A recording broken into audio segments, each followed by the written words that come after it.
Early on April the 14th, the US, the UK, and France delivered a massive missile strike on Syria.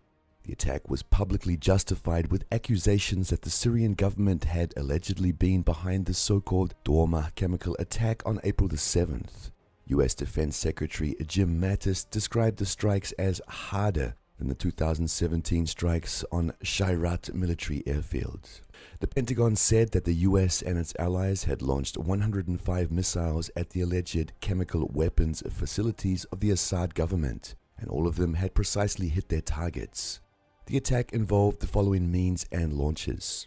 The USS Monterey CG-61 fired 30 Tomahawk cruise missiles from the Red Sea. The USS Laboon DDG-58 fired 7 Tomahawk cruise missiles from the Red Sea. The USS Higgins DDG-76 fired 23 Tomahawk cruise missiles from the Persian Gulf. The USS John Warner SSN-785 fired 6 Tomahawk cruise missiles from the Mediterranean. The French frigate Languedoc fired 3 Storm Shadow Scalp EG cruise missiles from the Mediterranean. B-1B strategic bombers fired 19 AGM-158 JASSM air-launched cruise missiles.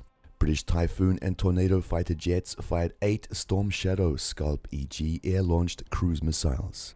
French Rafale and Mirage fired 9 Storm Shadow Scalp EG air-launched cruise missiles. According to the Pentagon, 76 missiles hit Barzar Research and Development Center, 22 missiles hit Himshin-Shah Chemicals Weapon Storage Site, 7 missiles hit Himshin-Shah CW Bunker. However, during the official briefing, the Pentagon rejected to provide any evidence confirming the allegations against the Assad government, as well as hardly explained why there was no dispersal of chemical agent clouds if the chemical weapons facilities had been hit. Another issue raised by experts is why there was the need to use 76 missiles to destroy 3 buildings in Barzeh. There is another side of the story. According to the Syrian Defense Ministry, most of the missiles launched by the US-led bloc had been intercepted. The Russian Defense Ministry provided more details by saying that Russia had not employed its air defense assets, but 71 missiles heading to 8 locations had been intercepted by the Syrian Air Defense Forces, or SADF. The Russians added that Moscow will also consider deliveries of S-300 air defense systems to Syria and other countries in response to the US actions. However, the numbers provided by Russia raise serious questions. Some experts contacted by South Front said that even theoretically, the SADF had not been capable to shoot down more than 15 to 20% of the launched missiles.